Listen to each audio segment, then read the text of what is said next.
I tell you. Women always take care.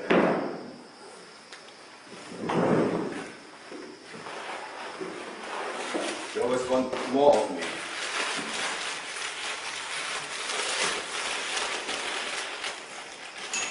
That doesn't work with sleepy hippie is the worst you can find. Geen guy, girls.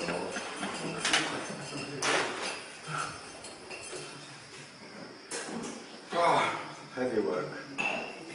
But yesterday was fun, huh? Yeah. The wind, and what happened, I said something will happen today. What happened in Paris, you saw it? Wow. It was really in the air. Wow, yeah. 150 dead or something. What happened? Huh? What happened? Yeah, you should go internet. Yeah, but you should look at the news and not at Facebook.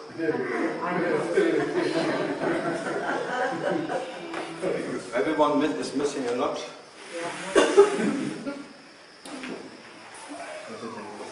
Face of my enemy, that's Facebook. So what happened? Huh? What happened? Like last year or the year before, this shooting from this against this magazine, and then now they took a cinema or theater No, it was an American rock concert. or something like that.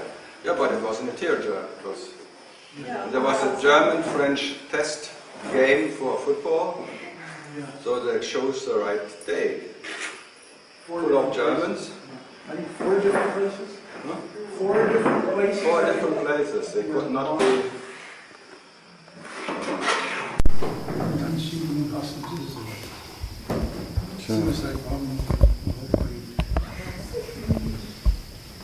The world is under attack. So from the relative point of view, it's quite something breathtaking. From the other one, something has fun. Or someone has fun. But, huh? Not what? When the girls sit together, you cannot keep them quiet. Girls just, they're building just a new company. Girls just want to have fun. Unlimited. LTD.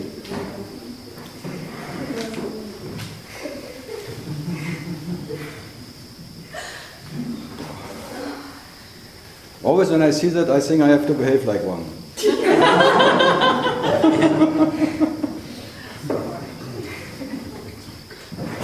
It's like filtering my tongue or something.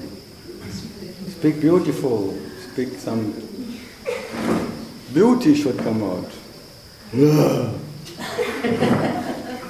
Like devil. Temptation of the flowers. That's called flower power. So, then we can start. Carlos, huh? Yeah. Half asleep. You slept well? No, I didn't sleep. Ah, I see. It's half asleep. Half Half asleep. asleep. Half asleep? Yeah. He is still half asleep. Half awake, half asleep. Oh, yes. It's neither here or not here. Stay there, because it's the undecided state. I don't know if I'm here or not. It's like Twilight Zone. That's the best. You're just in the Twilight Zone. You don't know if you're light or not light or anything. If it's dark or light or sounds good. Okay, how is it in the twilight? Well, it feels good. It feels good. Happy to be Quite here. relaxing, huh? Huh? Quite relaxing. It's very relaxing. Yeah. But the mind is not very sharp. Right?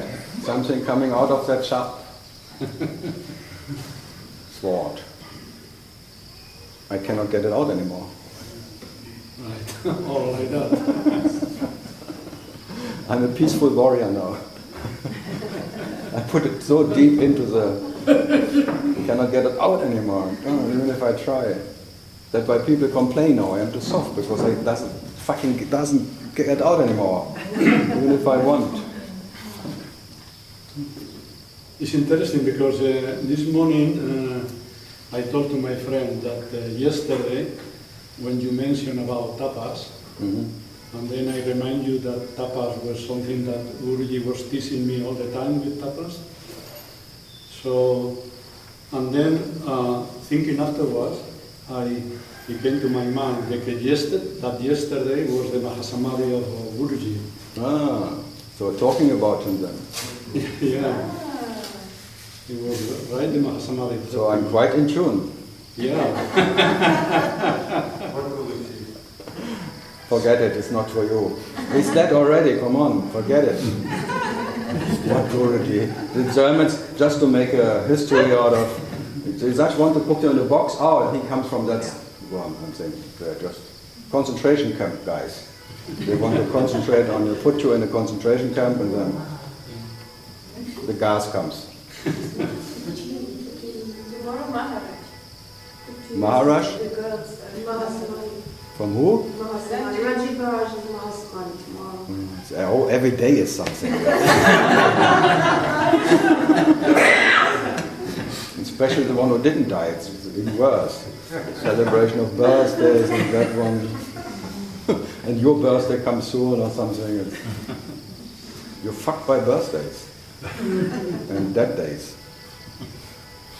That's why they call it daddy. You come out of a dead guy. It's a daddy. So what else? Nothing, and then came Guruji, and then you mentioned what is your Guruji name, and I said very fast, you didn't pick up the name. And Mary was saying something, so and then the conversation went. So the name went out of. Yeah, the name went out. Into the ether. Yes, it's up into the air. So I thought it could be nice maybe to give you an introduction to Guruji. So I bought some books, maybe. I don't read. You don't read? No. Shall I give to her? No. Should not be around.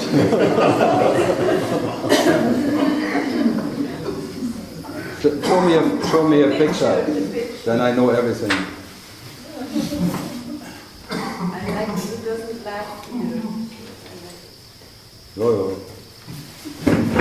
Oh, serious. Babuji. Okay. Farewell. Whatever. Okay. No, talking about tapas. We talked about tapas. What you think is the highest tapa you can do? After. Now you are expert now. You had one who taught you all about tapas. Yeah. And now I'm asking you what is your highest tapa, and you are. I am afraid that I'm going to fail the exam. You will fail anyway. But Yeah. That's not the point. Don't be afraid to fail. You're here to be fearless. Not fearing to fail. That's fearlessness. Just enjoying the failing you're here for, not for maybe I do or say something wrong. If I would sit here and would be afraid to say something wrong, I could not open my mouth anymore. It's all wrong anyway.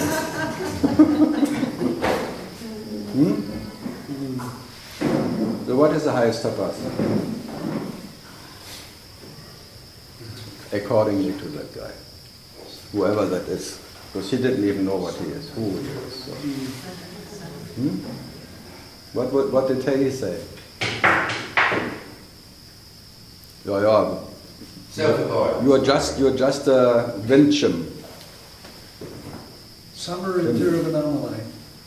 Summertime in Tiruvannamalai. Ramana said that's one of the highest tapas you can do. So that's sadhana. Spend the summer. That is sadhana. You're right. That is sadhana. Yeah. That's not tapas. You're right. That is just being sad and hot. Yeah.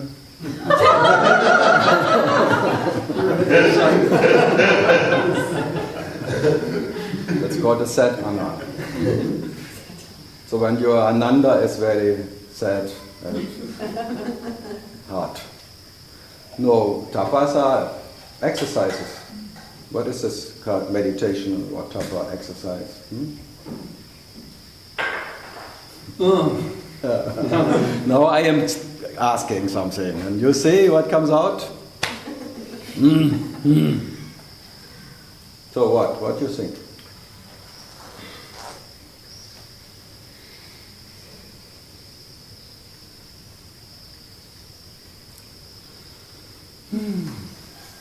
Should I wait? Well, should I? Because my name is Carlos too, so I can. One Carlos will answer.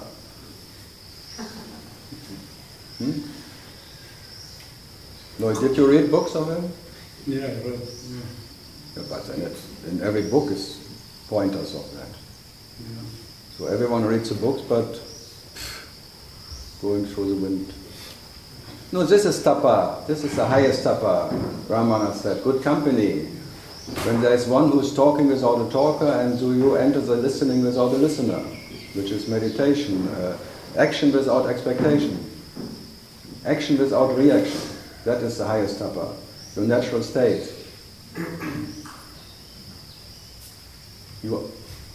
Now you know what. So, now.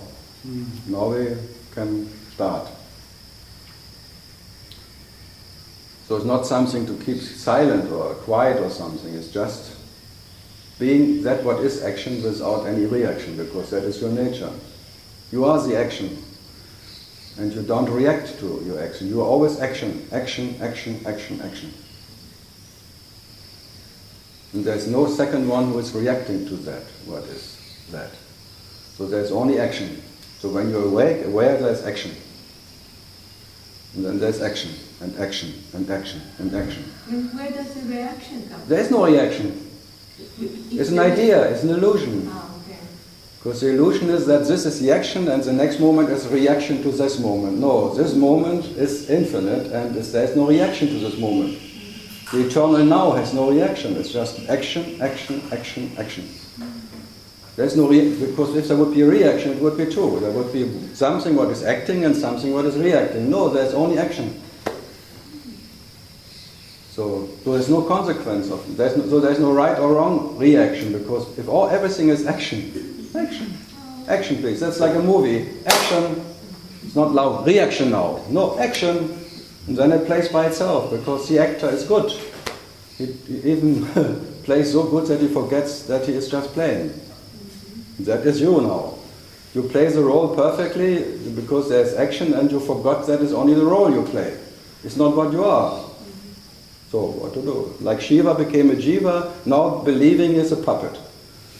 And now he behaves like a puppet, and he believes in the puppet. And I sit here to remind him you play a role, that's all. You experience yourself as a puppet, but it doesn't make you a puppet. That's all. So I don't deny the experience, but I deny the consequence. So playing this role, whatever role, has no consequence. You can play the most stupid guy and the most intellect guy, and the most awakened and the most unawakened one. The unawakened experience doesn't make you unawakened, and the awakened one doesn't make you awakened. Both is just action. Good. Questions about that? Coffee. Action. So I always start in the first 5 minutes to cut everything down, that one can go home. But I always try that if after 5 minutes everyone is done, but then no one goes home because everyone feels not bad anymore. And then they want to stay forever, in a way. I'll pay for the full 2 hours. Only him, he's always going. This is souffleuse. It's like a souffleuse was drinking too much. Souffleuse. Whatever. Good. Uzbekistan. What did you ask? What happened in Paris? Nothing. Nothing happened in Paris. Action. Action happened in Paris. Action. Like in a volcano or like an earthquake. It's all action. But life has no consequence for life. And there's even no consequence for this phantom world. Because for 100 to die, 100,000 are born at the same time. Another puppet's popping up. From that point of view, from the relative human, personal one, oh, what a disaster. I don't deny that, but I think everyone inside knows already nothing happened. So everyone is already, okay, something new, no, okay, but let's see what happens tomorrow. Maybe 1,000? Everyone is looking forward to something bigger. Maybe more fun, more excitement, and then you can talk even, oh, it's very bad. Oh, now it's really bad. Whoa. Good. So is there any cause and effect? What did I say the last 5 minutes? I'm just bringing... You are not reasoning, you are just making me the most stupid guy ever. Or you. Now the question is, who is more stupid here? Me talking to you or you having that question? That's the effect. That is the effect, I better be quiet. Cause and effect. Now, what did I say the whole time right now? There's only action and no reaction, so there's no cause and no effect. But now he asks, what's the cause and what's the effect?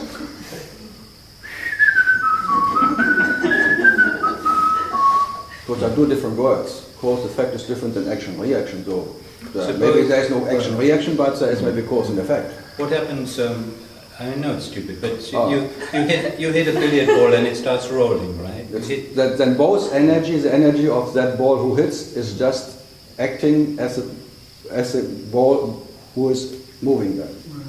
There is no two. Yeah. The energy of one ball is the energy of the other ball. Yes, so the energy is action and there is an action of that energy. Yeah. There is no reaction of energy because there are no two energies. Now you know what you do with it? Nothing. Nothing at all. But that's a good thing about it because you cannot use it in your daily life.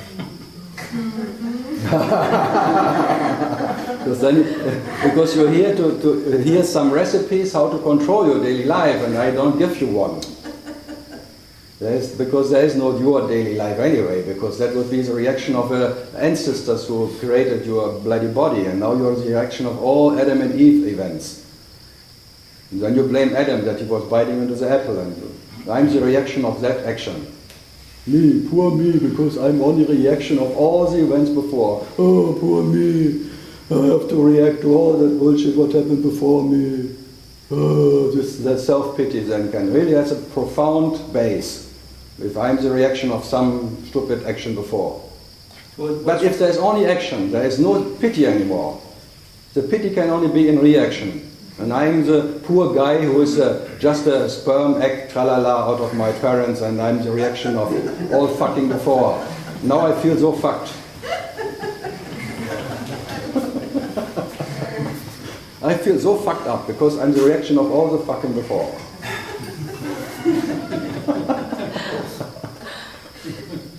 What does Ramesh mean when he talks about the programming?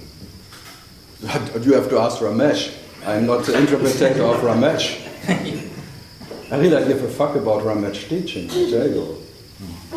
I give a fuck about the thinking mind, working mind, and reaction to blah blah blah, and God's will. I could not find God's willy as much as I looked. And without a willy, there is no will. Willy or willy not? God's will. See, I'm not going to get a serious answer from you. This is the most serious answers, I tell you. Laughing it to death. What did Ramesh mean by what? When he made his left eye like this and the right eye like this, the same question. Why did he look like this and not like this? Why did he say this or this not? Please tell me. You must know. Ramesh was a guy who thought the absolute cannot be reached anyway, so I maybe help people in the daily life. And his teaching was very good in daily life. You could, because there are results of it. But for me, it's a counterproductive thing, for sure. Because you become a sucker for success. And I'm not go for that. And I'm not here to creating suckers for success. Because you cannot imply what I say into your daily life. Because for me, there is no such thing as daily life. So what you can make work in your daily life is counterproductive for what I talk about. That's why I like that he doesn't remember even what this guy taught him.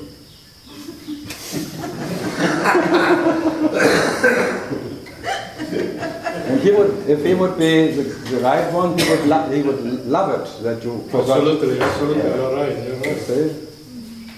In that sense, I know him by heart, and I don't have to read this bloody book. It's not from him anyway. No.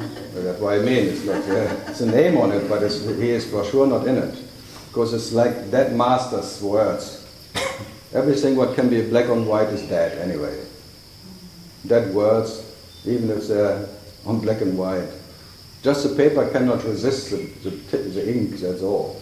If the paper, that is like what you are, like you're the screen and you cannot avoid that someone writes on you. But as an effect, do you care?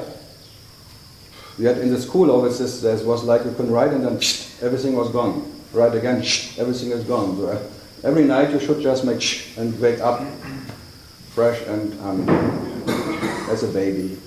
But that is hard.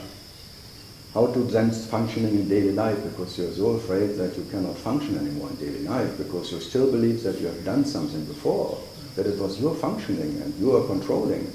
And if I tell you there was never such thing as you controlling your daily life, it's all action of consciousness, and there is an automatic action without any driver. This car drives by itself.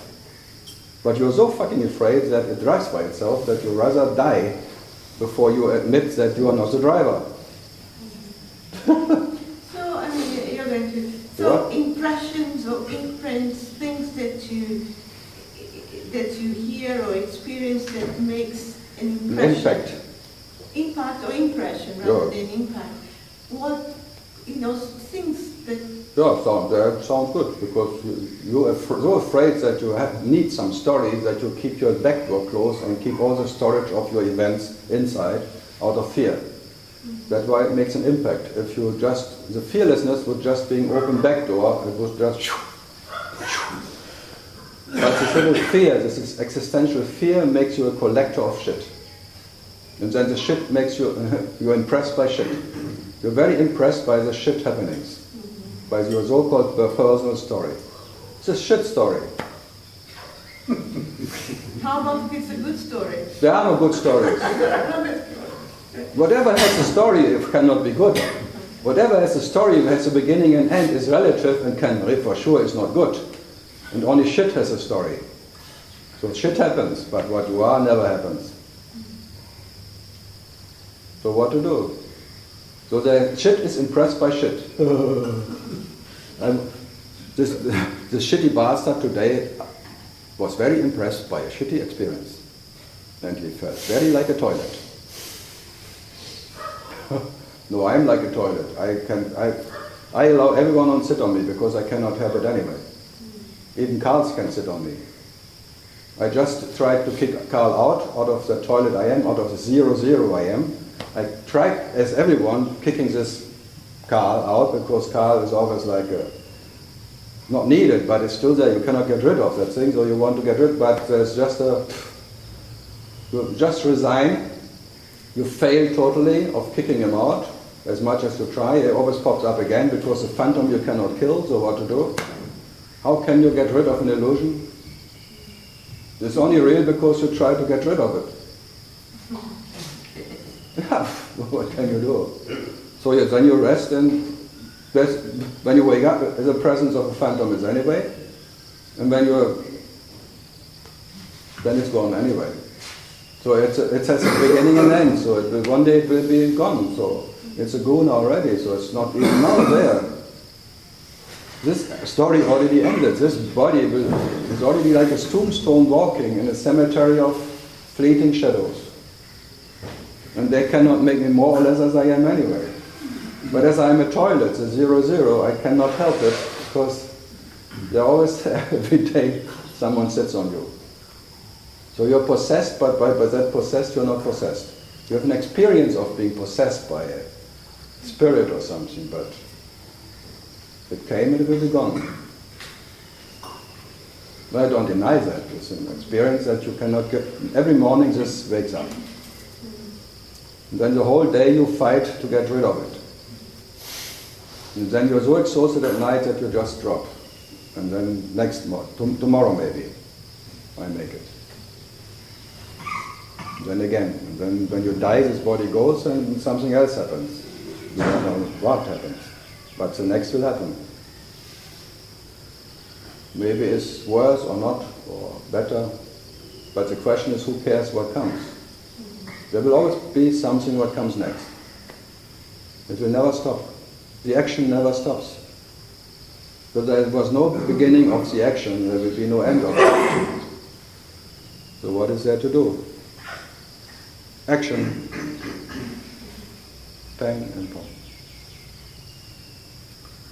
Yeah.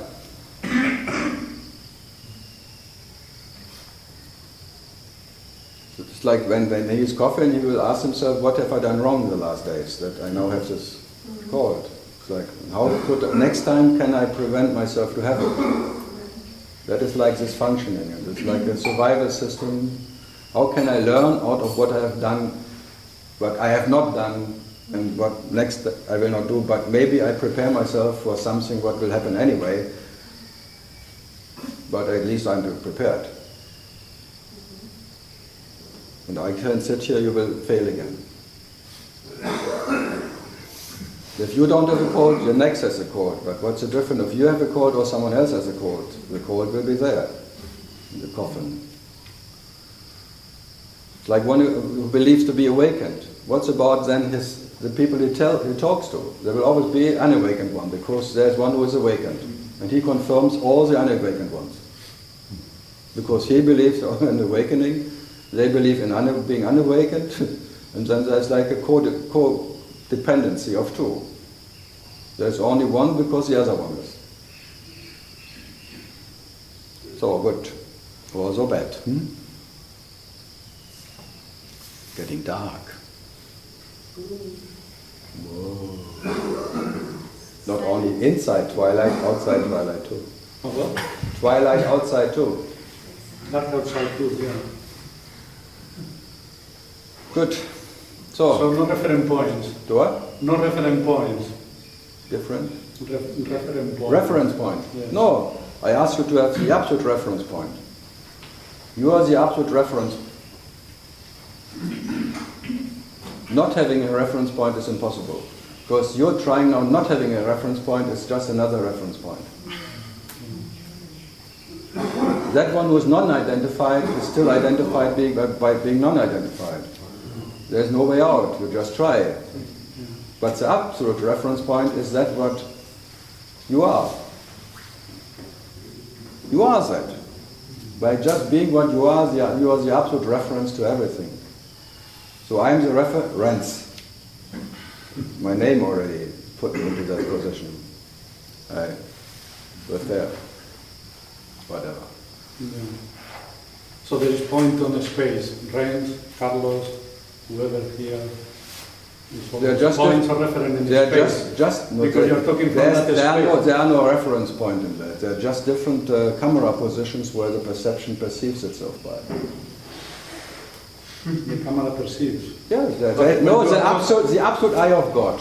The perception, the absolute dreamer, dreaming himself from different angles, from different camera points. There are no reference points.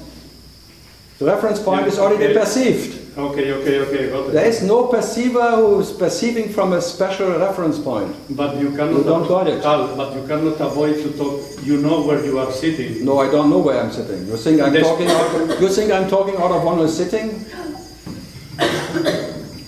But you know that the chair is there. Does the chair know that I'm there? As I'm like the chair, I don't know even what I am and what I'm not. So where do I have to talk from? Where do you listen from? Yeah. Try to find the reference point of the listener. You cannot find it. You go deeper and deeper and deeper. You get into the ether. You go back. But there's an infinite whatever. You can get back. You will never find the end of that. What is the absolute listener? As you cannot find the beginning of the absolute speaker. But you now believe there's one sitting here, and that's a reference point. This is like a... But when you say your name, Karl, Yeah, I say naming but it's is like, no, it's not like, the body reacts to Karl, not me. the body reacts to Karl. Of course, it's like the body, there's an action and there's like an action here, like pom pom, but it's not me. I'm not ever reacting to anything. I am the action. That was he saying too. If you call Ramana, he would turn around. His head would turn. The body reacts. Is there something wrong? So there's nothing wrong with the body. So the body has this automatic reaction or whatever. No, nothing wrong, but you know that you are there. I don't know where I am and where I'm not, I tell you. But you are I don't know where I am and where I'm not. It's not me holding that bloody cap. It's the hand holds the cap. Why do you think there is one who holds a cap? Because you cannot live without being one who owns something. It's my hand, my cap, this ownership. That makes you Carlos. My life, my body, my cap, my whatever. God Almighty. You have even my God. My to God tells me. My soul is like that one. Always my. So what is with this my? So out of your position you see someone who holds a cup and you believe, because you believe having a body, there's one who has a body and his hand holds a cup. So your reality is being Carlos, seeing some other one who is Carl, who is them, and that is your reality, your imaginary reality. And that is called what? Being trapped in your own, being in love with Carlos. This love affair with this body, Carlos, and this whatever Carlos has done, your love affair, being in love with a shit factory, that makes you Carlos. And then having a reference point of a shit factory, who sees another shit factory holding a cup of coffee, who is drinking and has to pee, because the drinking produces some pee, or some eating producing some shit. So do you believe in being that? Because you talk like that. Yeah, I have no idea. I try to find out with you. I have no idea. Of course you have an idea, because you want to trap me. Looks like, because what you're saying looks like I have no idea. You want to trap me into something. I have no idea. I know you're checking out, testing. Can I trust that guy? Can I put him maybe in a box? Because if I can put him in a box, I can go home and watch television. You only sit here because you cannot figure me out. Because you try to figure out everyone, and that by that you, out of your fear, you want to figure everyone out, and then you can rest in that, because you know how that one is. But I tell you, this you cannot figure out. As I could not figure out myself. And you will be not figuring out that what I am. Thanks God. This ever has a figure. There's no information of what I am. What did Buddha say? There was never any Buddha walking this earth. So you cannot figure out Buddha. What is Buddha and what is not Buddha. Huh? So, but you still try to figure out Buddha. You want to be sure that there's one here you can trust. It's not that it's something else. It's not that something else. I don't know what it is. I don't know what it is. It's something else. I have no idea what it is. But no, but that is like you're checking out if that what is in front of you is worth listening to. No. It's always, of course, it's that very subtle. Maybe. Very subtle is everyone checking out everyone. It is worth listening to that. It's like out of that fear, maybe I'm wasting my time. And it could be more precious somewhere else. Maybe I should do something else. So by that, she's checking out. Am I right? In the right place? But listen, a conscious way is not that. What we are saying, that's not the tapa. Is not that. Yeah, but that I'm not talking about. But your questions are like that.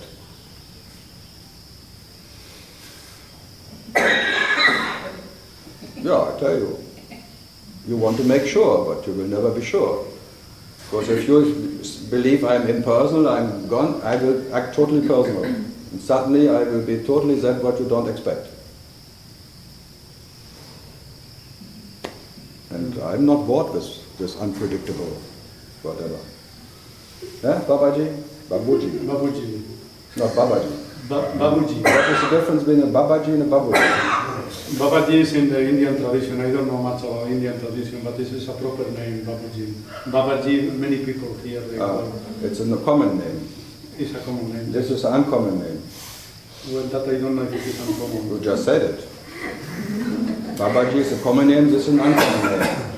It was a special name. Yes. Okay, a special name for something.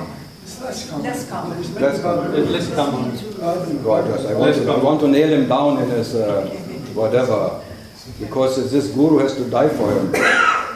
As every guru has to die. You better kill your guru while you are not alive.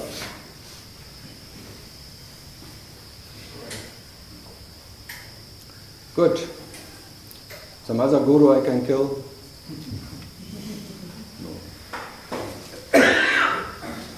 I'm sitting in Bombay, and there is all this Baisika and this Agata people and thing, and sometimes I even kill this Agata because it needs to be killed. Because it really becomes always like a religion after a while, the IMZ religion now, or whatever, the Ramanaism or something. And then a Babuji religion or something, because you're hanging still on the words maybe or some figure, and you're still regretting that his dad died or something or whatever. Some love affair still is running. But what is this guy presenting? The end of all love affairs, out of all affairs. There is no relationship in that what is self. That is a Sadguru where he dies in front of you and you die with him, and not you making him a holy calf again. Most ordinary, and for sure never needs to be appreciated by anyone. Never needs any bloody flowers. Oh shit. But why not? Picking them out I would be more special shit. You should put them around your neck. But they did already many times. So. What did you do? Huh? What I did? I just acted like one. You think I have problems with acting like a guru? No? You think I'm problem acting like a teacher, or acting like a stupid guy, or acting like a policeman, acting like whatever? When there is action, I act. When you're in Rome, you do as the Romans do. If they want me to be that, I am that. Whatever the self asks me to be, I am. Even to be Karl, okay. It's bad to be Karl. I don't know if I compare, but if I can accept this asshole, I can accept everything.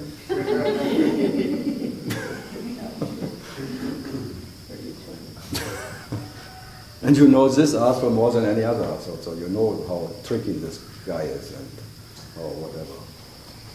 Businessman, Karl, waking up. Good. So what? Some questions about action.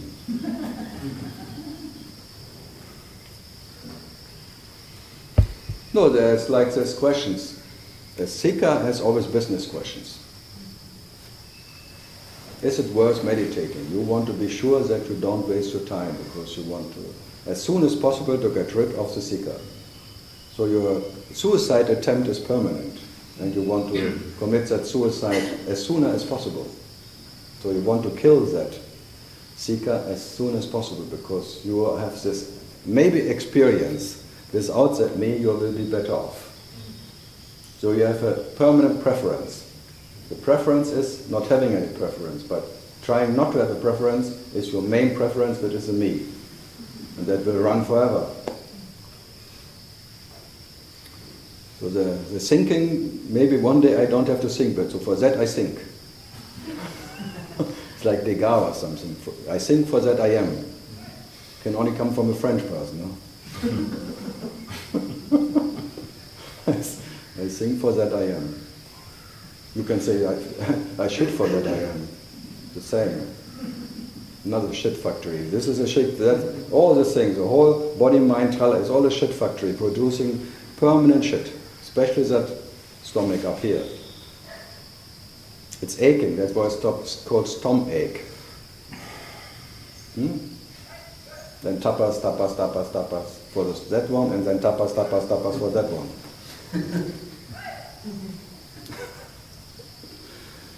Tapalonia. Uzbekistan, what next? No? Okay.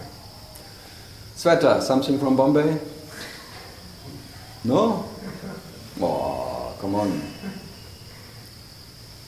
Rains in Bombay as much as here? No. It's over, I know. End of October, mid of October, it's over. Very hot. Hot? Very hot. Okay. But when I come, it's not so hot. Okay. You always promise me anything. So it's hot in March? No, it's never hot in March. And then you go in March.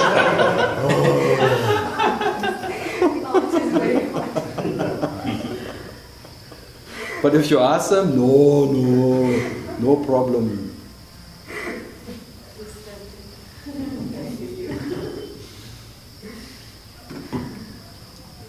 You can come over whenever you like. It's always good. Good. Something else? Carlos. I would like you to go for it, but I'm waiting for you. I tell you, all this beast here, this whatever consciousness sits here, waits for a weakness here to jump on me. Permanent. This is permanent checking out if it's worth sitting here and that they can trust me, and by that they attack with all possible ways. Energetically, questions, whatever can be done just to check this guy out. That's why people who have just a little experience or deep insight and then sitting somewhere, they get blown away by that. You see? This is part of the checking. She, on purpose, didn't put a mobile out that I have to hear it and then maybe react to it, like this. This is a conspiracy of consciousness. It's everybody against one. But it's not fair. Because this is the absolute and this is just shitstorm. It's not fair. The absolute doesn't care and the shitstorm has no impact. So in that sense it's not fair from this side. Not that... so it's like many soldiers never win. Because they have to shoot to win. I don't even have to shoot to win. I kill you just by being what I am. So why do you think we're sitting here? Besides, besides checking. No, what placing you there, what placing this here? I have no idea. But who or whatever dreamt that? That is what you are actually, but I have no idea what it is. The absolute dreamer, now dreaming, this dream, this totality of this moment as you're placing you there and this body here, all of this is in this totality of this dream of that total dreamer or the absolute having an absolute dream and placing everything as it has or is. It has never any question if it's this why here, why me here, why you there, because it is or it's not. The action doesn't need to know why the action is like the action is. And that what now is thinking there's a reaction of something, you want to know why. And the action here says why not. So you're believing in a reaction and there's an action here, and the action is why not. And out of reaction you ask why. Why me, why it happened. Because you want to have a cause, you want to know why it happened and there's which cause, whatever, effect. And then you maybe can next time control that, whatever. Because you know how it functions. So you are in the business of trying to control yourself. And here's just why not. I failed totally.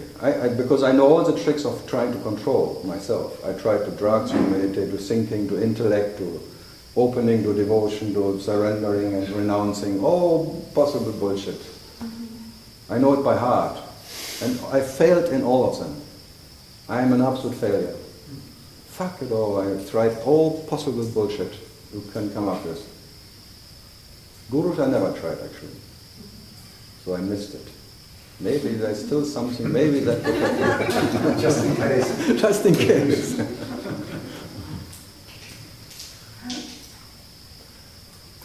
what to do.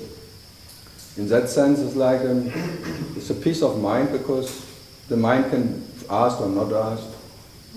The peace of mind is that nature of mind which is always peace. When you're the nature of mind, there is no mind.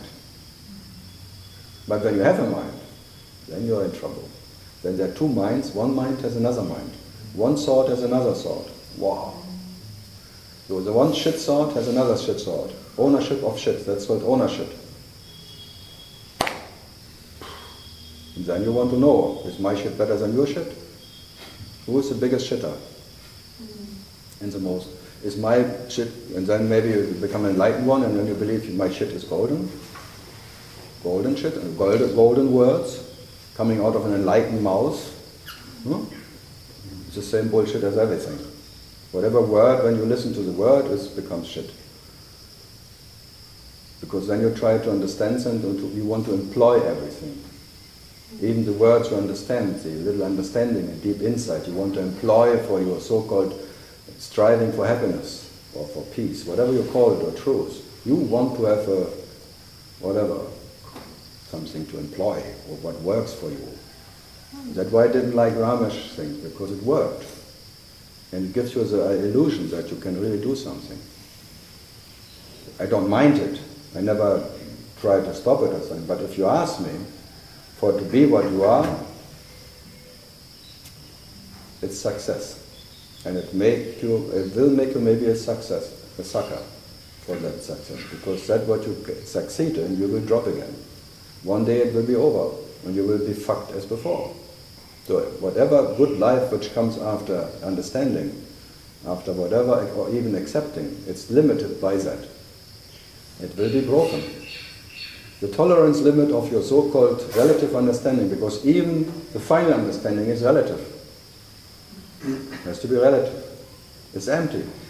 And this, for maybe temporary time, you can have a more comfortable life. No worries anymore. So it's like worry and be happy. Mea Baba. You become like Mea Baba. The Mea Baba, Baba, Baba, Baba. Don't worry and be happy. But then, out of that don't worry, it will be worry again.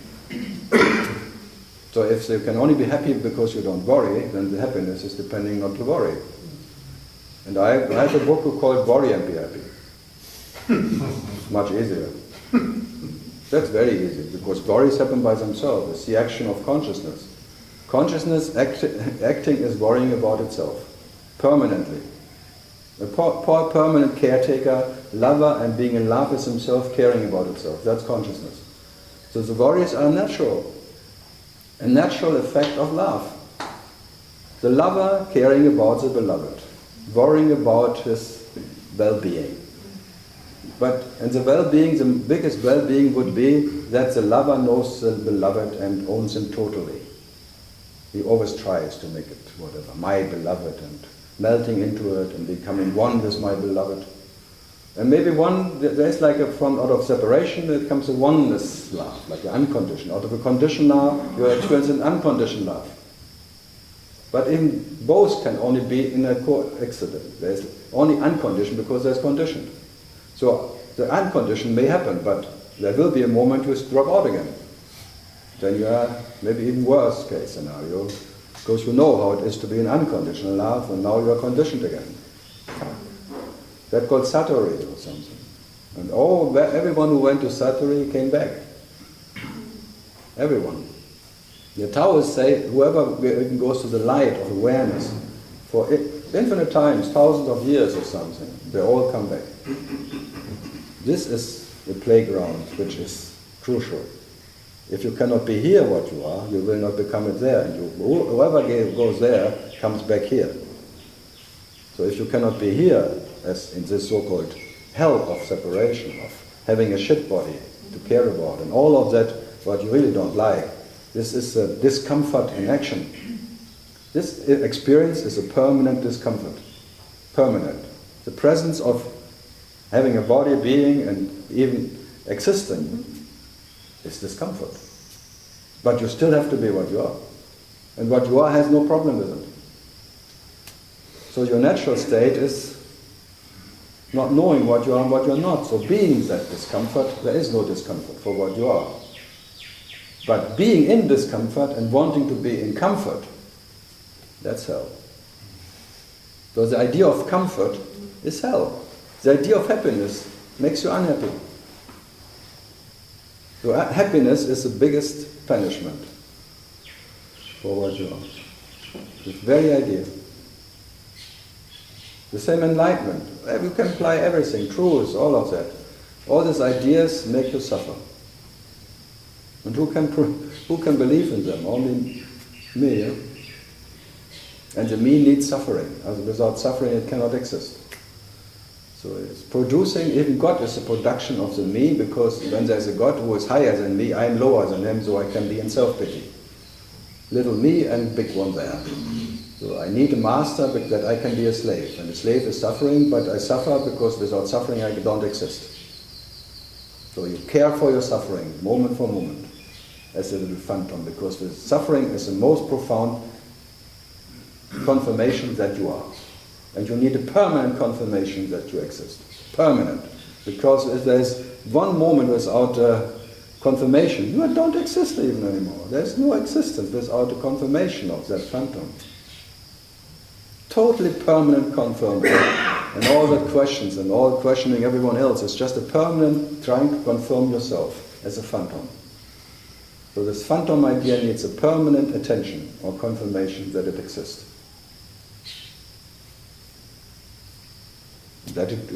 And suffering is the best. I don't know myself. I want to die. No one loves me. Not even my guru, because he knows me. Good. Love affair.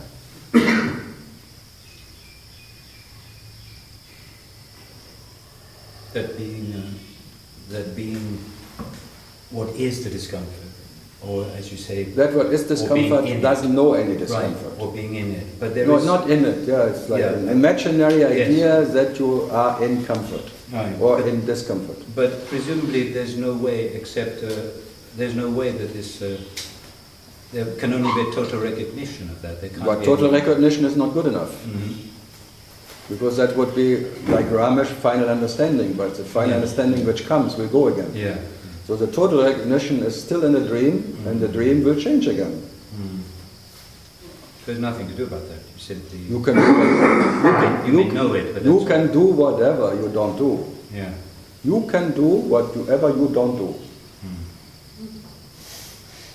Because you have never done anything. So don't worry or worry. It's never yours. So I'm never confirming anyone here. But not even not confirming. So there's nothing like a shift there? There are many shifts. Of course there are shifts in the dream, but there's a night shift and a day shift. You have to work your ass off for nothing.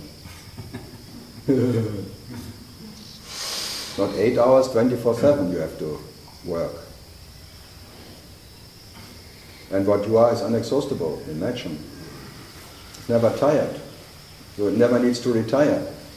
Because that what is energy can never get tired. So that absolute Parabrahman, that's why it's called a dream, because the dream is without effort. It's an effortlessness of action. Because the action, there is no action in it. It's silence, or even the nature of action is silence. Nothing happens. There's only silence, nothing ever moved. Nothing ever came and nothing will ever go. So there is no movement at all, or non-movement, all of that. All of that is dream. Silence, only silence, silence, silence. And that is being the absolute in action, which is silence, in action, but the action is silence. So nothing is active. You imagine that action means activity. No, it's silence. Just silence of action.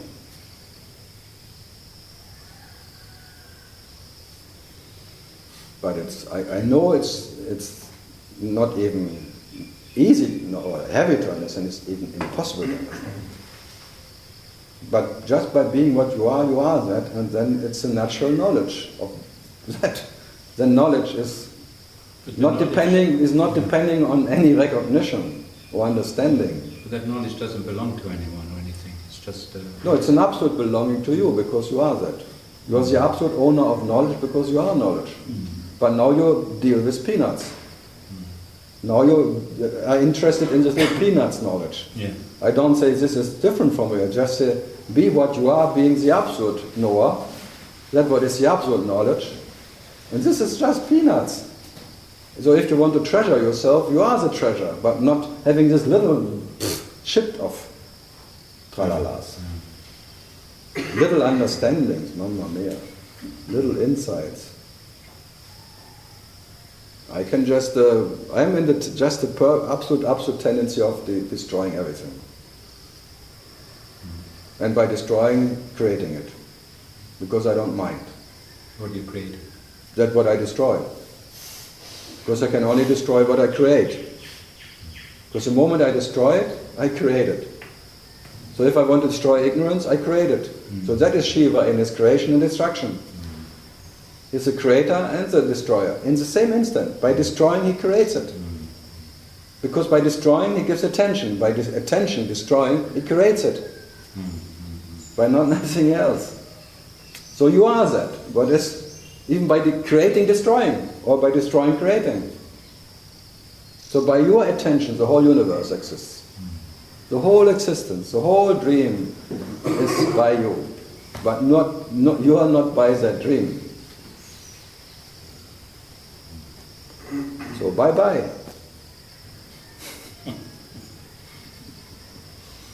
Bye-bye. I can only point to it. I can never transmit anything. Because the energy which can be transmitted is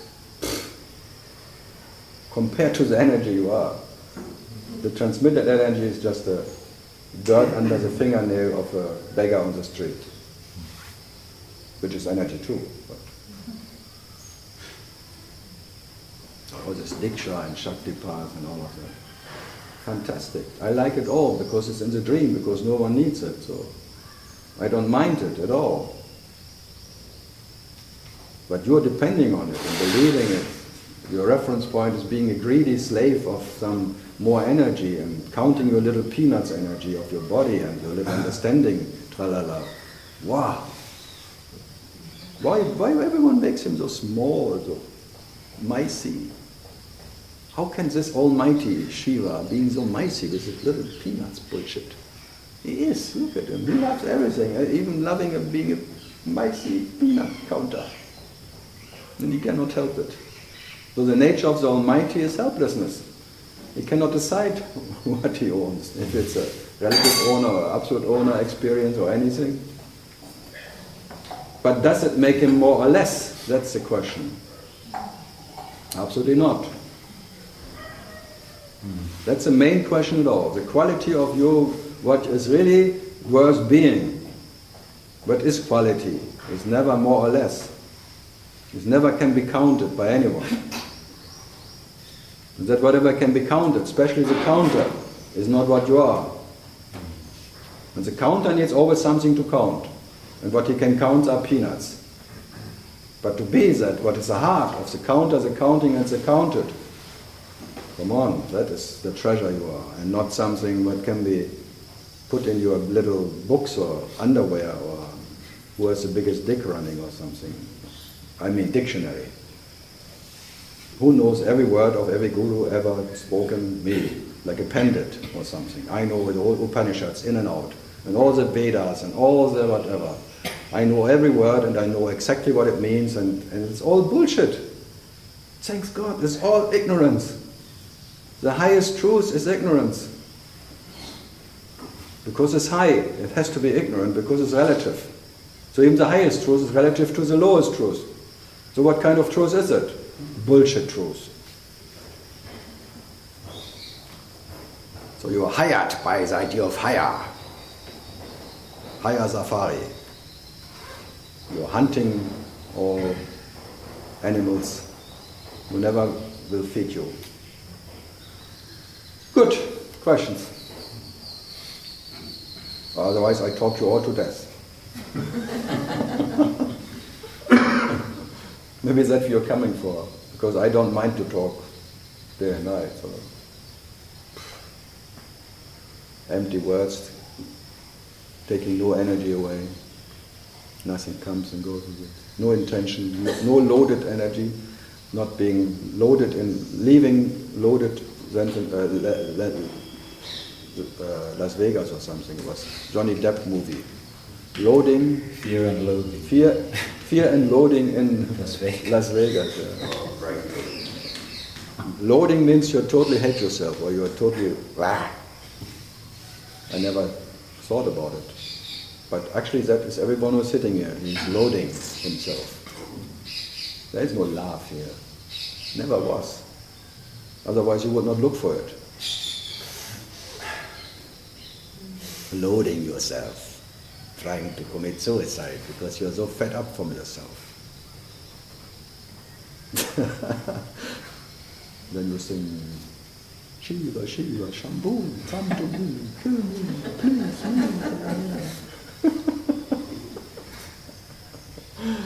And the Shiva says, because Shiva is a sadist, says no, not you. You're still too much fun.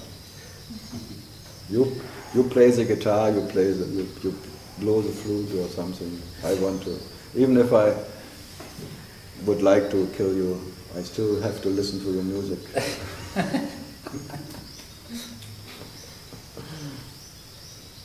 Good. Germany. Cold? Yeah, you got cold feet? No, I have woolen socks. Yeah, but that means you have cold feet. Not anymore, because now I wear. Yeah, but you're afraid now to take them off because you think without socks you'll freeze again. That's like in me, like one who says, I cannot live without the body. I will freeze to death or something. It will kill me. So you keep all the socks because just in case. Even in summer, 40 degrees, I keep my socks on. Because I'm afraid that I get cold feet again.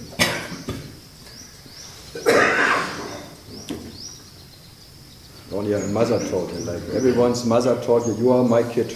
You came out of this one. And this is the tits of existence. You feed you.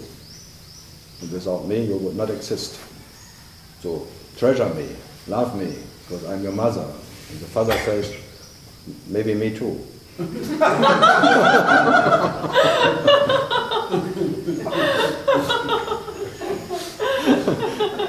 But the father needs to be hated because he has to be authority. So he has to behave to be hated. So it's like a behated and the beloved. Permanent. The beloved tits and the behated.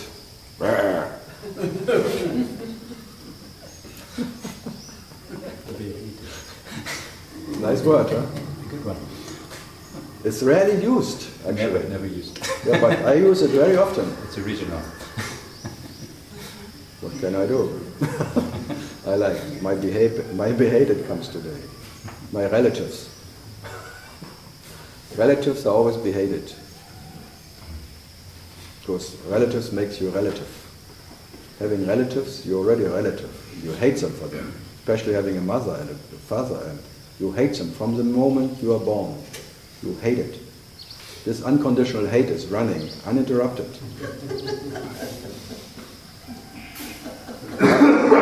I tell you, God knowing himself, he hates himself. There is no love for God. God never loves God. God, in his separation of God knowing God, he hates to be true. It's an unconditional hate affair. No one believes me. Otherwise, why always everyone is running after love? Because there is no love. Hate you find everywhere. When I wake up, I'm waking up in an unconditional hate affair. Unconditional. Whatever happens, I hate.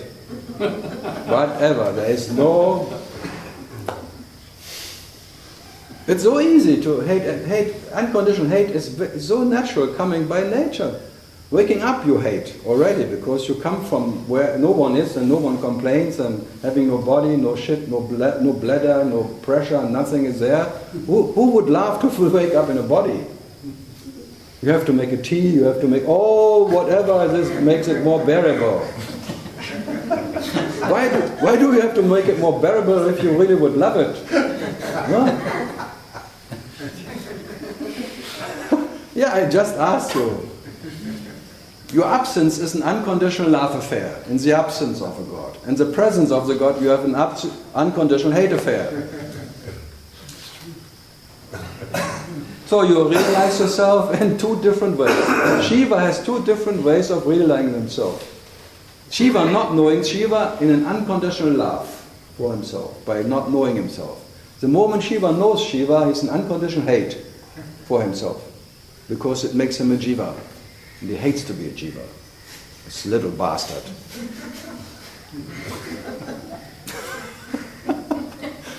So, yeah, look at you, look in the mirror, you see Shiva hating himself as having this aging face in front of him. But when he has no face, he cannot age, or he laughs not to age. Face, age. So when you're in time, you're aging and you look always bad. Then you need all the makeup.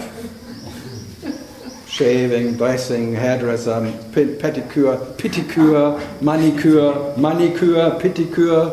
I like that, manicure, because you need all the money you can get for buying something, because when you buy something, you have a little moment of peace, because you have a fair trade. Then you have to buy something else again. If you would laugh, if there really would be love on this bloody universe, why would be all the shopping malls? These are the churches of hate. The churches of greedy bastards who hate every moment that they exist. God hating himself, needing to buy him some new clothes. The goddess needs to be dressed well. The god, okay, he hates to be dressed well because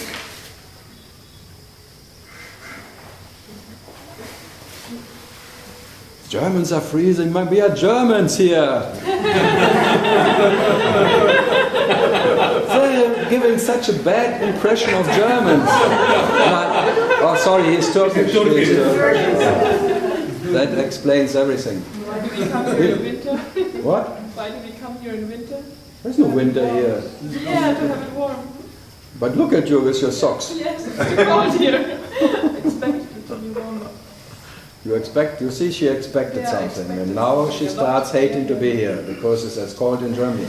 She looks at the temperature in Germany, there's 16 and 24 degrees now, and dry, and conditioned homes, and here it's all wet and stinky, but in there. All the humid. You are from Germany too. What brought you here? Why did you come? No, what did? Listen, Karl. Yeah, like me. No, I mean to that. Oh, yes, it's freezing. Yes, it's cold. I feel cold. No, I mean Germans always feel cold.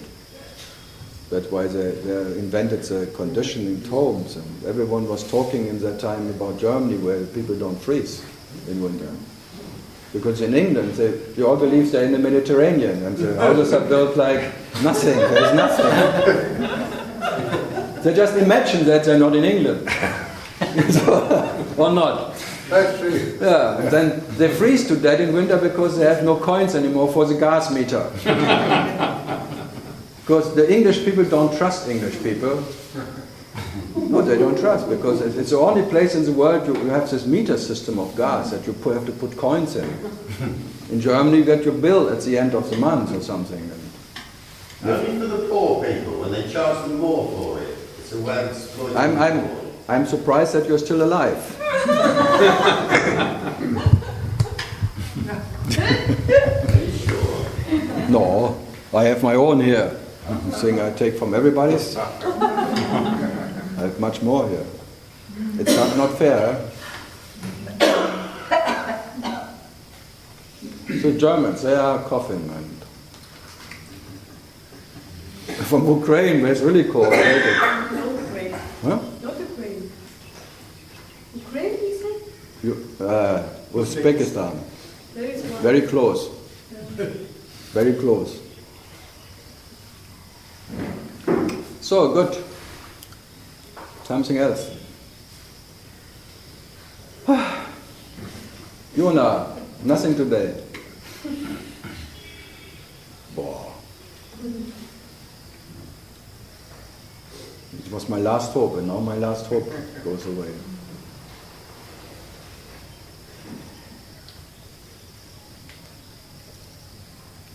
Like Leonard Cohen, this is Susan, speaking words of wisdom, having Chinese tea, living on the river. And everyone, oh yes, me too, I want to sit with that Susan.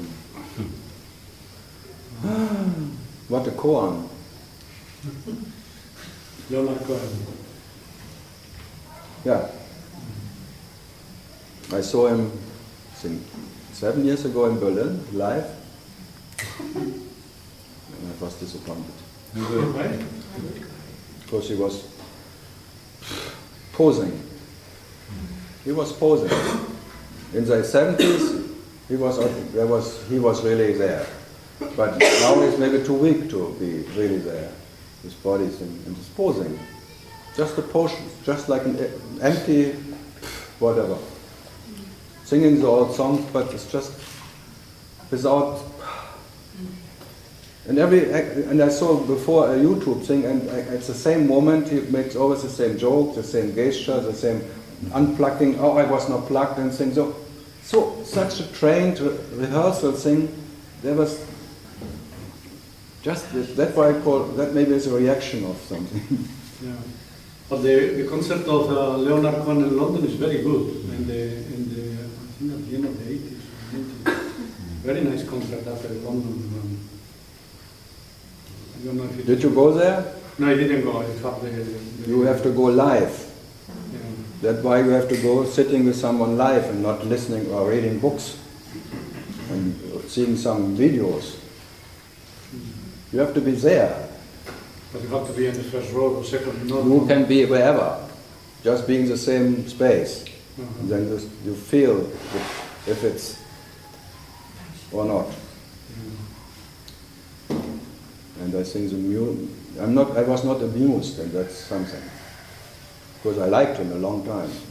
I love him. But I was very disappointed.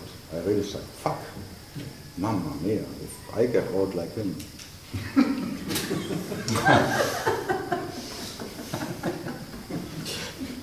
Will I pose like him? Imposter, I call him, no? Doing as if there is something. Oh. But now he has so big audience, bigger than ever.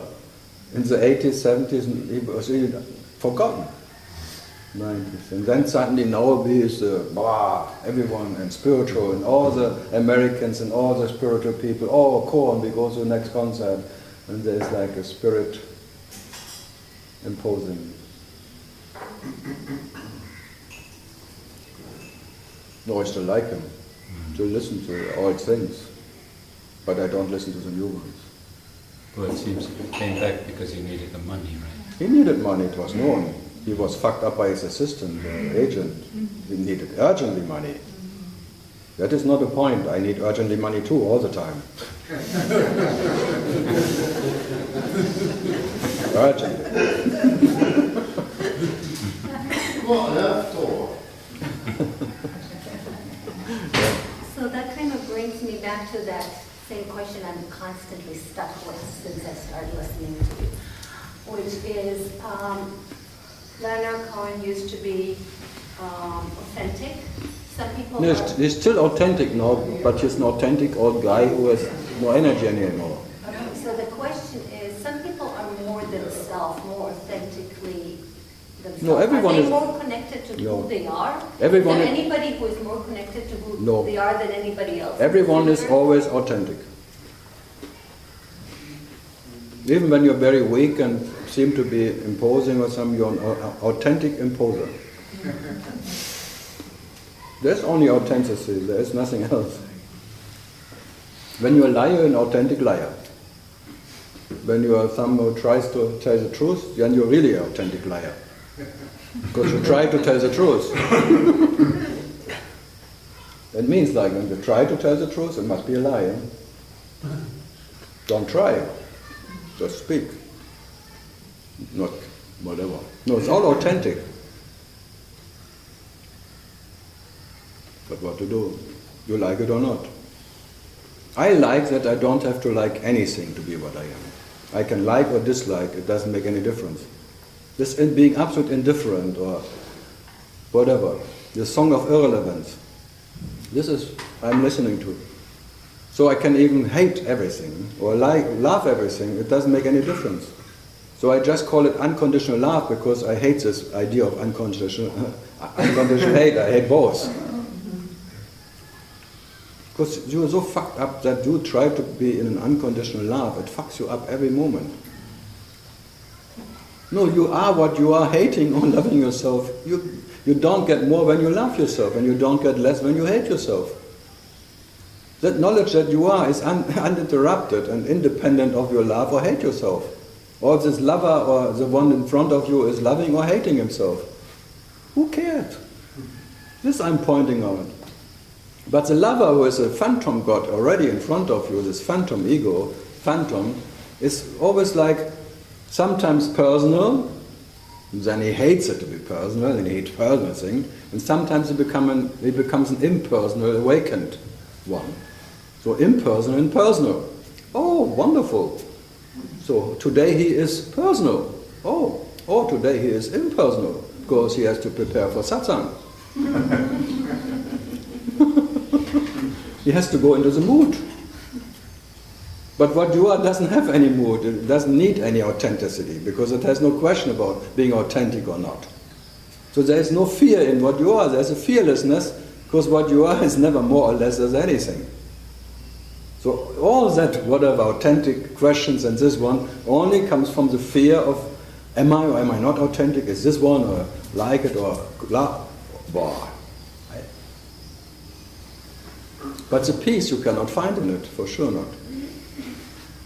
So the peace you're looking for is not anywhere in authenticity or truth, or even in peace you cannot find peace. So the idea of peace, the best is peace off. Because what you are doesn't need any peace. And that you can maybe see that is the nature of peace who doesn't need peace. The nature of self doesn't need self. And the nature of happiness doesn't need happiness. But I will not call it anyway. I rather call myself underwear than anything. I am the underwear of everything. Because I'm so unaware of my being.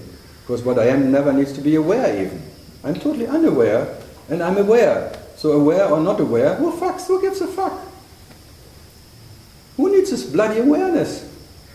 And this whatever, always, awareness, and who calls himself my nature is awareness? Who needs that fucking identifying himself as awareness?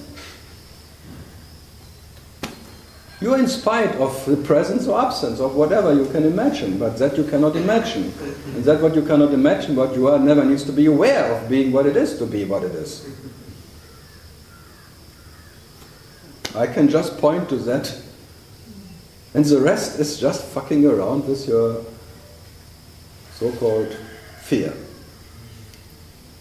This existential fear is permanent and it's connected to this phantom thing in front of you.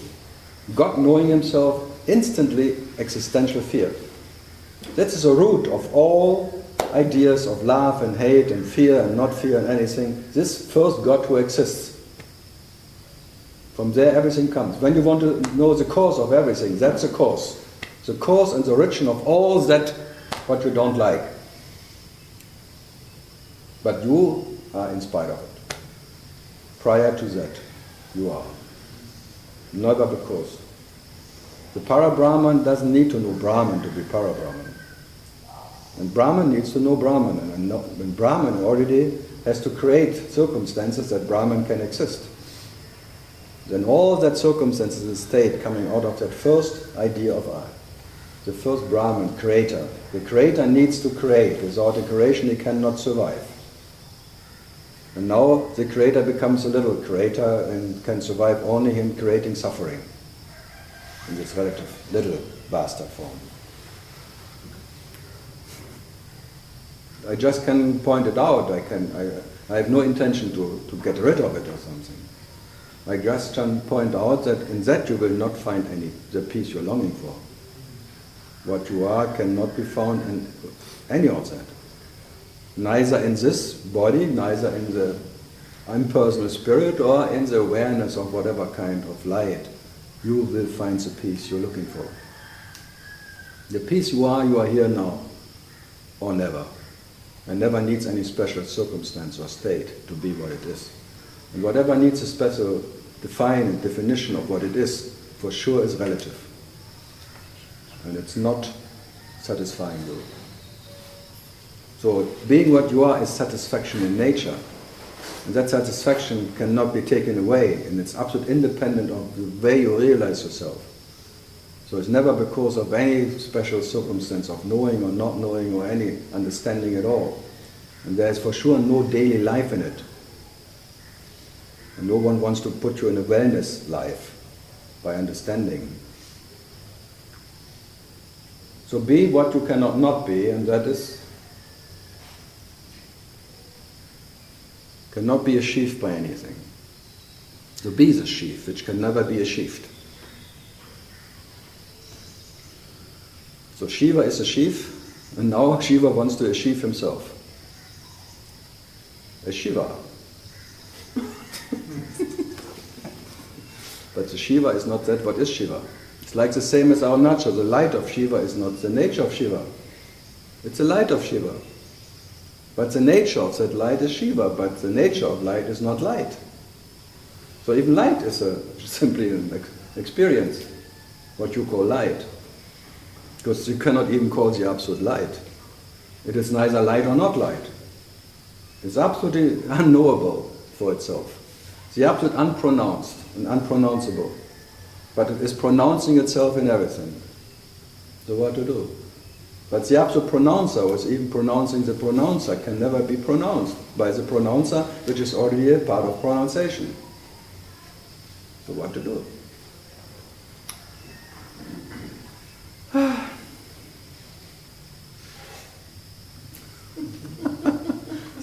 Is that authentic enough?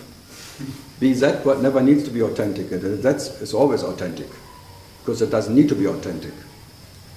That one who wants to be authentic for sure is not. This little wannabe. Good. Something else? We have still some time. Half an hour left. Come on. Oh. Because I don't eat, the ants come. So who is now more hungry? It never ends. Oh, where do they come from? Okay, your ancestors making always trouble.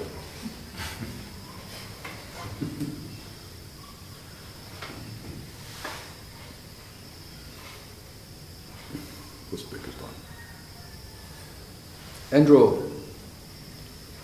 Yeah, okay, I kind of have one. I saw it. Yeah, right. Fishing. What is happening, the kind of action as you talk about it, there's just kind of action without reaction or awareness of somebody acting. No, I'm talking about this absolute moment, which is action in nature. That's what is energy. Yeah, okay. And the dream is reaction. So the only reality is here, it's action. And it's happening anyway without a referral point. It doesn't happen. There's no happening in it. This moment didn't come when it came, and it will not go when it goes. It's already there before you even experience it. Right. So the future which is already there demands this moment absolutely to be as it is. So you cannot. What is creating what? It's a future by demanding this moment to be as this moment has to be, that the future can be as the future already is, or as the past can only be the past because the future demanded the past to be the past as the past to be. Chicken, egg, tralala, tralala. Is the egg the mother of the chicken, or is the chicken the mother of the egg? So this chicken now, the next moment, the end of that moment is the chicken. So who created the chicken? The egg or the chicken? That's the main question. What is creating this moment? Is the next moment the creating the last moment, or is the last moment creating the next moment? What would you say? There's no way to answer it, is there? No, you can say both creating it is like a there is no co-creation, it's just action. Like a solid block of existence, like Nisargadatta called it, a solid action. Out of the absolute potential, which is already that, what is the total block, which is already there, which is by coming, not coming. There's a dream of coming, a dream of movement, a dream of living. But life is the only reality, and life is never moving or not moving, it's just a block of life. Undisturbable, peace, silence, whatever. So what is creating what? There's only action. Then you call it action, like this experience. So there's only action without an actor? There is no reaction to that, because the reaction already is just action. The nature of reaction is action, so what you can see, only action is. Because there is no two. Only in the idea of separation, when there's something else to that what is now, that can react to that what is now. So the now is different than to that what is later. So the reaction is different to the action. That is this. You want to know how it functions. It's just action. Or consciousness, call it whatever. All there is consciousness. Call it whatever. Call it energy. Call it life. But in that action there is no action. This paradox you cannot break. You cannot understand, because understanding happens by reaction. You have to one and one is two or something. This and the reaction. Or the result of this is this. But in that there is no result. Because there is no consequence and there is no effect of that action. But you're waiting for the cause and the effect. Yeah, there's no need to understand it. Well, you can try. I tried. You could try, but it's hopeless. No, I love it. I love it. For me, this concept of absolute is fantastic. Because you really, if you go into it totally with all what you got, when you, the totality or absolute in its nature, if that is what you are, or what is, then the first action, the first waking up of that what is action, the energy, an absolute waking up in an absolute speed, coming from that whatever point in time, this point. An absolute speed means it goes in all directions and it's already there when it starts, because that means absolute speed. So silence is uninterrupted. Even creating the whole space and universe is silence. It's not created, just by being the absolute. The absolute as waking up as the absolute in an absolute dream, in an absolute movement. The absolute movement is silence. Because there where it starts is already back the moment it starts. That's called absolute speed. So nothing happened. So there is no movement in the absolute movement. Because the absolute movement is silence. So if that what is without a second starts to become aware, it's an absolute awareness, an absolute action. And that where it starts, it already ends. So in that, there is no beginning in the beginning and no end in the end.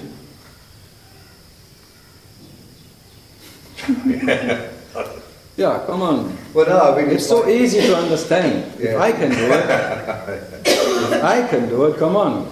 If this cowboy milking cows, thinking about milking cows, thinking about the absolute can do it, and having the Zen stick like a full of shit cowtail, pang, every 2 seconds into your face, and still you can think about the absolute and contemplate about what the absolute meaning of life is and the absolute action, all of that.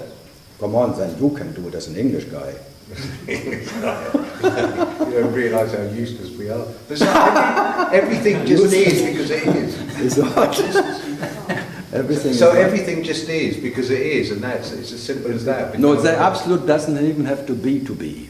It's not simple that. Only you can be that what never needs to be to be.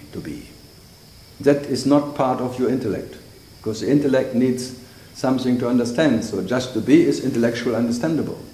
So I'm just am, so okay. You can rest in that. I just am. I just be. No, for what you are, there is not even just be. Because for what you are, there is not even being. So the absolute being doesn't need to be. Because if the moment you say just be, then you still, it's the root of something. What is that? What is just be? And where is it in? Where is this being? In what does it exist? All that question coming out of the first just be. Then I'm just am. So I am already is the root of all that questions again. All that this doubtful, because it's still doubtful. So just even existing is doubtful. That's the root of all question of existence. So you better don't know even. The absolute not knowing of if you are or not. Absolutely, am I or am I? Not knowing. This is the middle path of Buddha. Undecided. If I am, I am. If I'm not, I'm not. Does me being more or does me not being less? No, I am. Even when I'm not, I am. So what? So undecided. When I am, I am. When I'm not, I'm not. But still, that I can be not, I have to be. That what never needs to be to be. So I even am not being, or I'm being. So what can happen to you? Nothing. But we can't even decide to be undecided, can we? Because even you cannot not be undecided because your nature is permanently undecided. Right, okay. The one who is or is not decided or undecided is already a fucker who wants to fuck perfectly. But he will always be an imperfect fucker. Or thinker. That's called mind fuck. So mind or no mind, that what never minds. Mind or no mind. Who minds himself? Only the mind. So let the mind do all the job and be what you are. The mind needs to be, but you don't need to be. So what? Let the mind to be the mind or no mind. You are in mind and you are in no mind. In spite of mind or no mind, you are. In spite of universe or no universe, you are. In spite of awareness or no awareness, you are. In spite of light, you are. Light or no light, twilight. It's a lie anyway, it's light. It's light to you. Everything lies to you, so it's light. It lied to itself. You're lying to yourself. You're the absolute liar lying an absolute liar. And you can never know yourself. Whatever you imagine is a lie. Because that what is imagined, everything can never be part of the imagination, as much as you try. So even just to be is an imagination. Okay, I am, if I'm not, I'm not. The question is, does it make me more or less? Did ever any experience of all your so-called story of Andrew make that what is now what you are more or less? So just be that. And you will be that when the Andrew is gone, as you were already that before Andrew came. So for what you are, there's never any consequence in anything. No consequence. By all that, whatever happens, let the world explode or thousands of people dying in something, okay. It depends the reference point of a human who even thinks about it. For what you are, nothing happened. But for that what you believe you, oh, mamma mia. So but mixing, you cannot mix it. There's no bridge between that what you are and this daily life. So in daily life, oh, it's really too much now. When the little fear runs, and maybe even in India, maybe because there's 30% Muslim, everyone starts and thinking, maybe this one, that, and if I go there, the audience is caretaker starts taking care about what may happen if this will bump.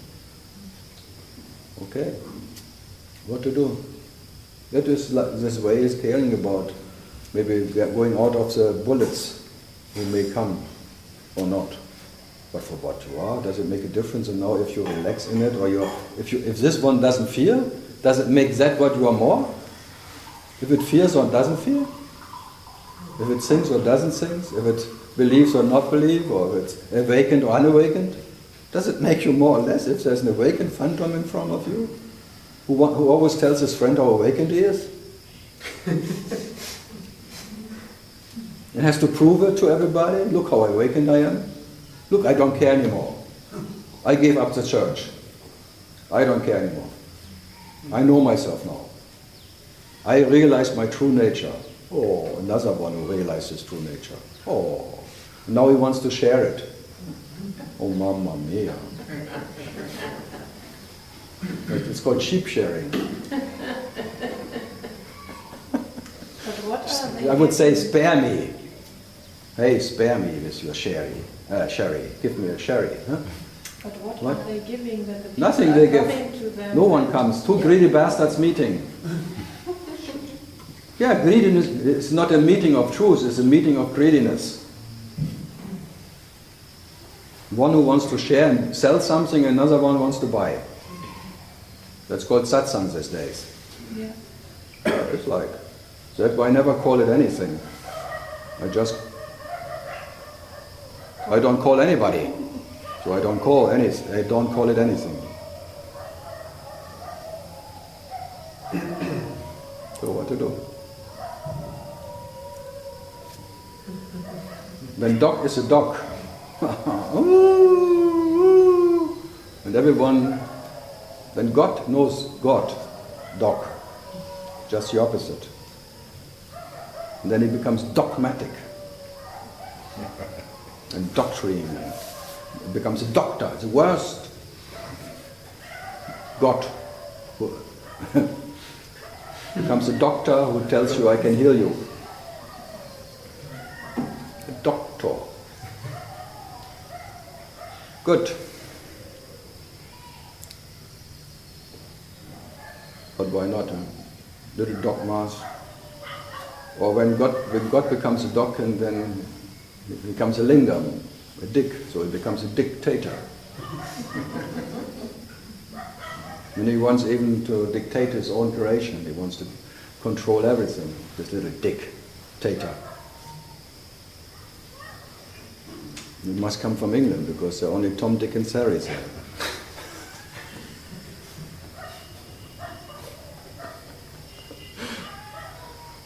Tom is Dick in a hurry. Good. Also quiet today. Carlos, something else? Hello. Rose petals. No, I don't start it. No. You were almost. Almost there. Saved by the last second. No.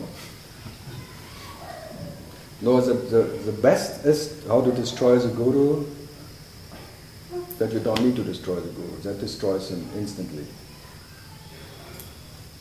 How to destroy the ego? Not needing to destroy anything. That kills everybody. Just being what you are, never needing anything to come or to go, that kills everything instantly. Direct path, just by being as you are or what you are. Totally, you kill the whole world of concepts in one, just being that what is not a concept. Just by being not a concept. Everything is collapsing in that. And that's the only possible way of no way out.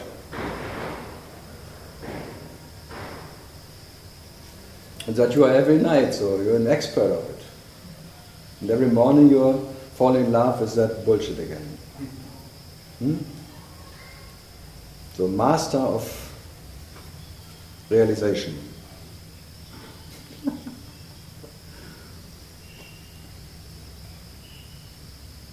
Fresh? Fresh answer.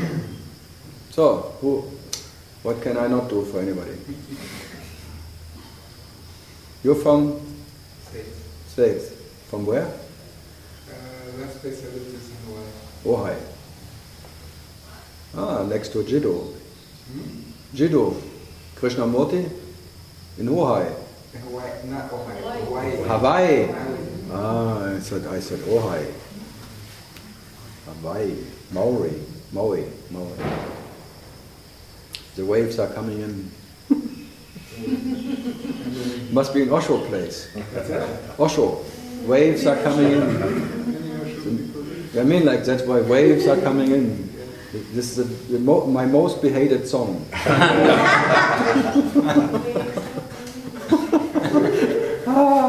And they're all, oh, this blissed out people I hate most.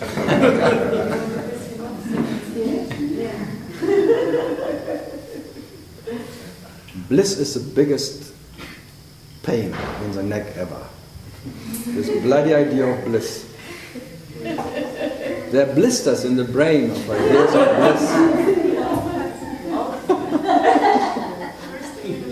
Little bulbs of blisters of bliss bullshit in the brain, just bubbling in the brain of.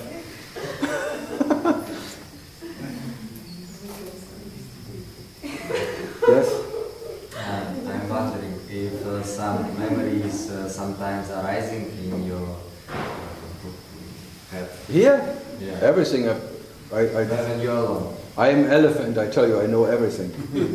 Still the first tit suck, everything. If it's needed, I know it. Everything is permanently there. The Akasha Chronic I am. Akasha Chronic. I sell my memory. Akasha Chronic. No, you are that too. You are the total knowledge. You can never lose anything of anything. There's an absolute knowledge or whatever. Movie, and you cannot forget it. You are the movie. And you are the director and the scriptwriter and whatever you come up with. But still, is it arise spontaneously? No. Only Spontaneously means there is spontaneity and not spontaneity. It's just there when it's there. It doesn't need to be spontaneous. It's just there. The one who calls it spontaneous makes a difference of spontaneous and not spontaneous. No, it's always as it is. It is there or not. You cannot make it. If you are spontaneous or not spontaneous, especially it's not my spontaneity. Like, no, if the next moment contains that, it will be there. If not, not. If the word is there, it will be spoken. If not, whatever you try, you cannot speak what is not there. So I can only speak what is already spoken. I can only pronounce what is already pronounced. So there is no effort here by anything. I don't have to create any word. I don't have to think before I think what I say. Or whatever. It's just running out because it's already there. It's not spontaneous. Total helplessness. I could not say it. Because it will be spoken out of this loudspeaker. If I like it or not. You think I'm liking sitting here? I think you don't. No, I would rather watch television, I tell you. For no donation, for nothing, for being checked and things. In Germany at least, or in Europe or America, at least I get some money. I did 10 years was sitting on a rooftop. 20 rupees in the donation box. Every day. I could drink 4 shies in that time.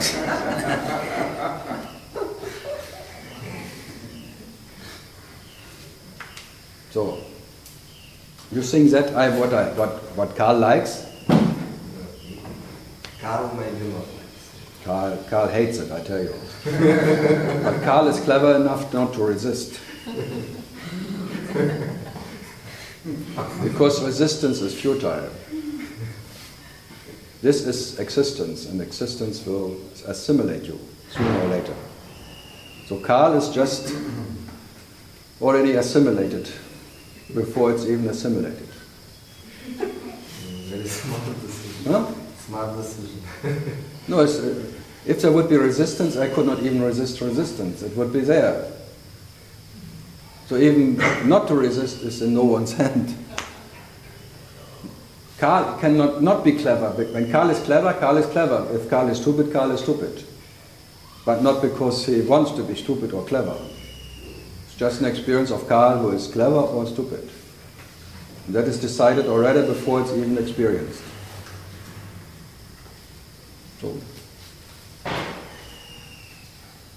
There's nothing that's there what can be done or needs to be done or is done ever. There's absolutely no doership in anything. This is all. You don't have to know what it is. That's the beauty of it. You don't have to know what it is. You don't have to name it in anything. You don't have to frame it. You don't have to put it on the wall. You don't have to write a book about it or anything to be what you are. You don't have to know a fucking thing to be what you are. But you may. It won't harm too. So you may know or not know what to do. The quality of your existence is just the quality of life who is never more or less in anything. And that is unbearable for the me because the me lives from beginning and ends. So in that being life itself, which for sure has no beginning and no end, there is no me possible. There's no way out of being life itself, or being that what you are. No escape from what you are. So what then? So if you cannot get out anyway of that what you are, what next comes next, comes next. The next sip of coffee, the next sip of tralala, the next twilight, the next questions, the next answer. The next will always be the next. And Zen, that's why it's called Zen Buddhism. Because it's and Zen, and Zen, and Zen.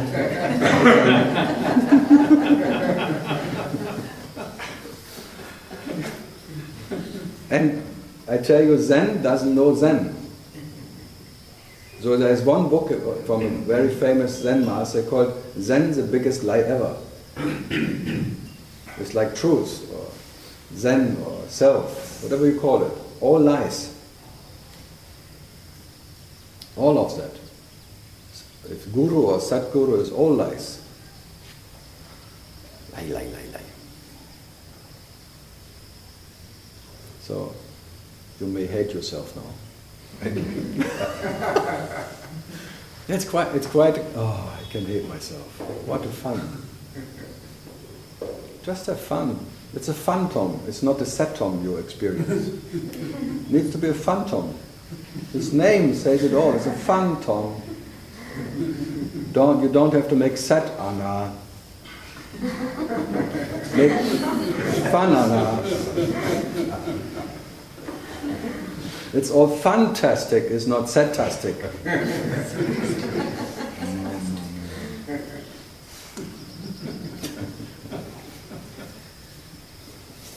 Be funny, because you are the biggest joke ever. Actually, you're the only joke. And if you don't laugh about your own joke, no one else will laugh about you. Taking you so fucking serious is the biggest joke ever. Believing having a body, believing that you have to be a serious bloody seeker. And then there's bloody serious masters who tell you have to be bloody serious. I am that, the biggest bullshit the translator translated, that you have to be a serious seeker to whatever, for truth. No. Nisargadatta said, if seriousness will happen, it will happen. That's all. Need it or not.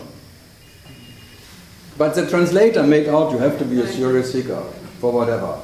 So every page on the IMZ is mistranslated because it's called trans later. It doesn't work. The same with these books. That's why I don't read that books, because they're all coming from trans later. Because they promise something that by reading or by you find something what will be put you into a trance state of truth or something, so there will be a trance later. No. You cannot read now. Can you read now? If it's not from Eckhart Tolle? I always ask myself, how could he ever wrote a book? If it really would be the power of now, and there would be only now, how can there be some ideas of putting something on a paper?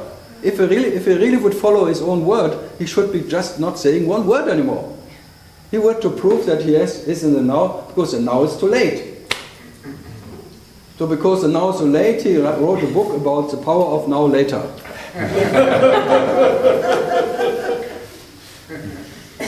Eckhard. And his name is not even Eckhard, it's Ulrich. Just because he adored Master Eckhart, he called himself Eckhart, and his name was Tölle. Tölle, not Tolle. Yeah. With a duck duck. And Tölle in Germany it's a dog on the street. Ulrich Tölle.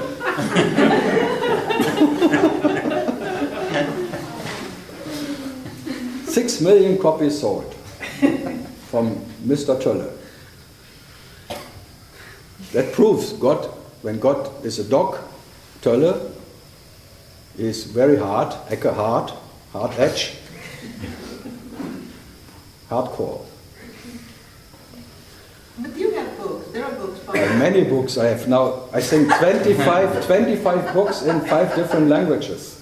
Wow. And I have never wrote anyone. Right. And I will not read them.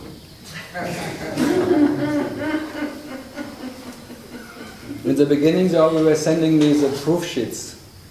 And I just looked at it and then I just waited a bit because otherwise if I just send it back it's maybe 2 hours later. So then after next day, all fine. Wonderful. It's the best. People want to hear that. All fine.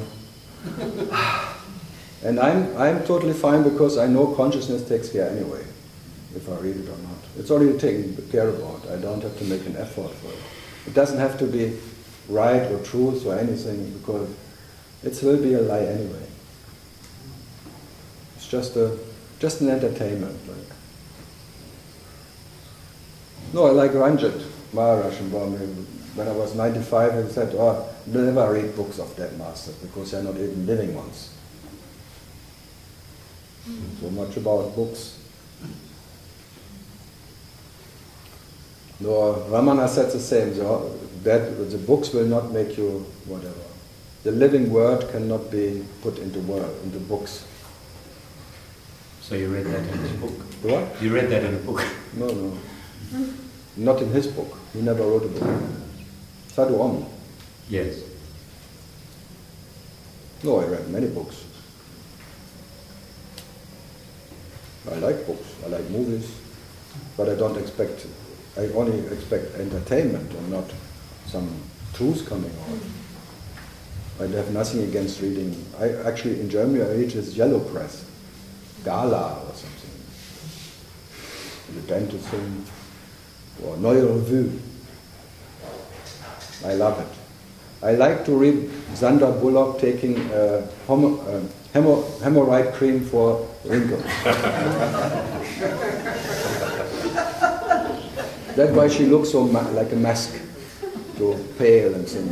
And it works, and I googled it, and it's really true. Whole Hollywood is using, because they're all stingy Hollywood stars, using because it's a 20th of the price of the same cream they use in whatever. So it's the same ingredients, the same thing in hemorrhoid thing, because that makes the shrinking of the thing, and then the wrinkles shrink. Thank you for the information. And this is really useful. Even for men, we all come into that age. No, at first I didn't believe, but I googled, and half of the Hollywood divas using it. It's the most common cream, and cheap. Finally, you give some useful information to me. I have to give something for what I don't get. No, things like that I like. I like this most ridiculous whatever. Talking about the truth I like, because it's ridiculous to talk about the truth. But I like it. Nothing is more ridiculous for the self to talk about the self, which never needs to be talked about.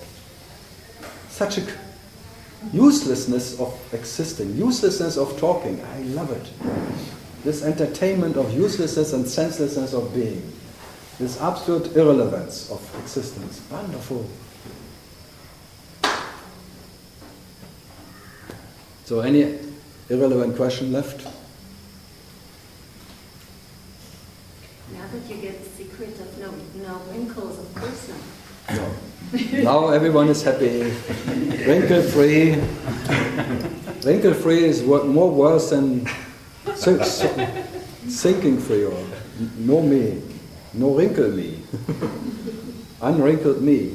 But it depends on a lot of people having hemorrhoids. So there's a lot I of think everyone once in a while has this, especially meditators, they all have hemorrhoids. They're all sitting on cold stones in bloody temples. I like my wrinkles, thank you. You have wrinkles where no one believes it's inside your brain. Once I got hemorrhoids, and I put cream on them either. You have hemorrhoids in your brain? Yes. Okay. That's why they call bloody English. Can't hold it in. Hemorrhoid. He's right because he has hemorrhoids. Try an hammer. I'm rich on hemorrhoids. I have a tax advantage. Good. Jona, nothing today? Only sticker on your breast. I'm enlightened too. Because in Tiru, everyone, and in every table, in every chai shop, at least there's 3 enlightened ones. And the 4th one is a newcomer who...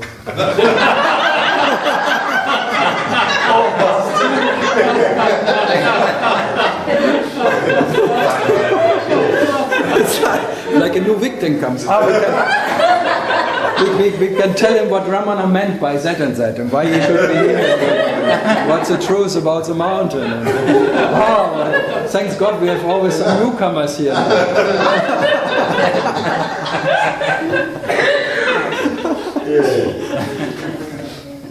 The speaker helps to get out of the way of it. You think? They will check you because you are a potential customer. Fishermen sitting everywhere here, you know that. It's like Jesus is on all the tables who tell you how awakened they are, and next week they're sitting on that roof and giving talks and satsang. It's very common here. And the flyers are now everywhere. Next month it will be really, wow. Help me God. That was one reason I left 5 years ago and that started that, but look at me now. No wrinkles. No wrinkles? I should have some. I will be 62. There must be wrinkles. Otherwise I cannot prove it. Wrinkled. Sprinkled. Should get white hair and a beard, you look more wise. I leave it to you.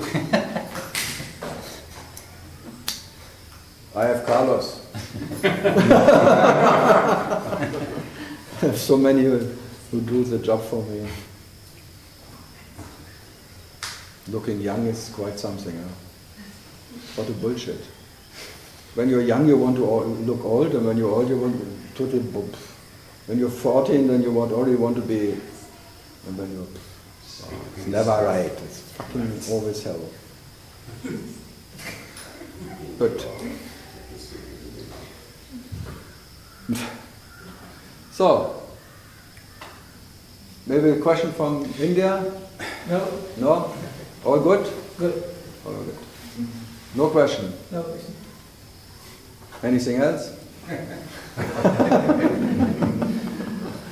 You come from Tiru or? Yeah. Oh, good.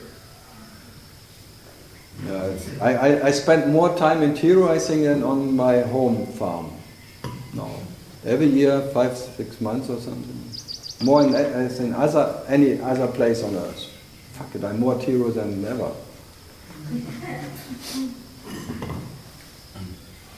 And I still don't know what I'm doing here. I think you should buy a cow. A cow? When I look at you, I think about it.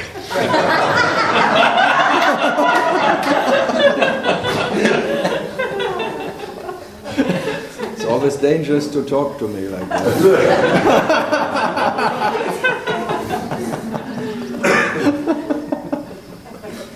Starting a farm. No, I'm milking seekers, that's enough. It's like taming the bull, milking cows. Some try to milk bulls, but they get speared. That's the spear of destiny. There's an old Indian saying came to my mind. It says the body. It's about consciousness, I guess. It says the body of the cow is very big, but if you want the milk, you have to go to the udder. To the tit. Yeah. Go. You cannot get it out of the horns. So being horny doesn't work. You're not going to leave it sit, are you? No, you have to go into the Titi ashram. Where the Lakshmis are. Because where the Lakshmis are, you don't lack anything. That's why it's called Lakshmi. You lack the me, that's when there is no me, you don't lack anything. That's called Lakshmi. Haha, I can make everything out of everything. Because it's self-made.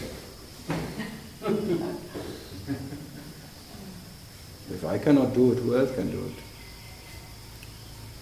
Shame, they hate me in Germany. They say you rape the German language. So yes, before it rapes me. I rather rape every language and every word and change it as I like it before it can change me. So I rather be master of the words before the words are master of me. No. So that's called sharpening the sword, which you don't need. Like a Buddhist, like intellect sharpening and things. And then they fail because it will never be sharp enough. That's a technique, Buddhist technique. You sharpen your intellect as much as you can and it's never sharp enough. It can never cut itself. The eye cannot see the eye. All that pointers, but you have to try. And you have to fail. And you have to fail. And you have to fail. And if you fail. And you will fail. And the next failure comes next. It's like the next will be the next failure. Failing, failing, failing. So you become Rod Stewart, opposite. I am failing, I am failing, da-da, 7 C's and da-da. I am failing, I am failing. But so you're the absolute sailor, sailing the infinite, the 7 C's of consciousness and no harbor in sight. And all the harbors are fake, and every harbor you can go and anchor, put your anchor down, you have to leave again for the next sailing, because you're a sailor and the stars are calling. That was beautiful. Quick. Sorry. It happens by mistake. Yeah, sorry, it was not meant like that. Okay, so I hope good sailing, failing, and be the failure with you. Thank you, Carl. Welcome. Thank you for the... I always say thank you for going.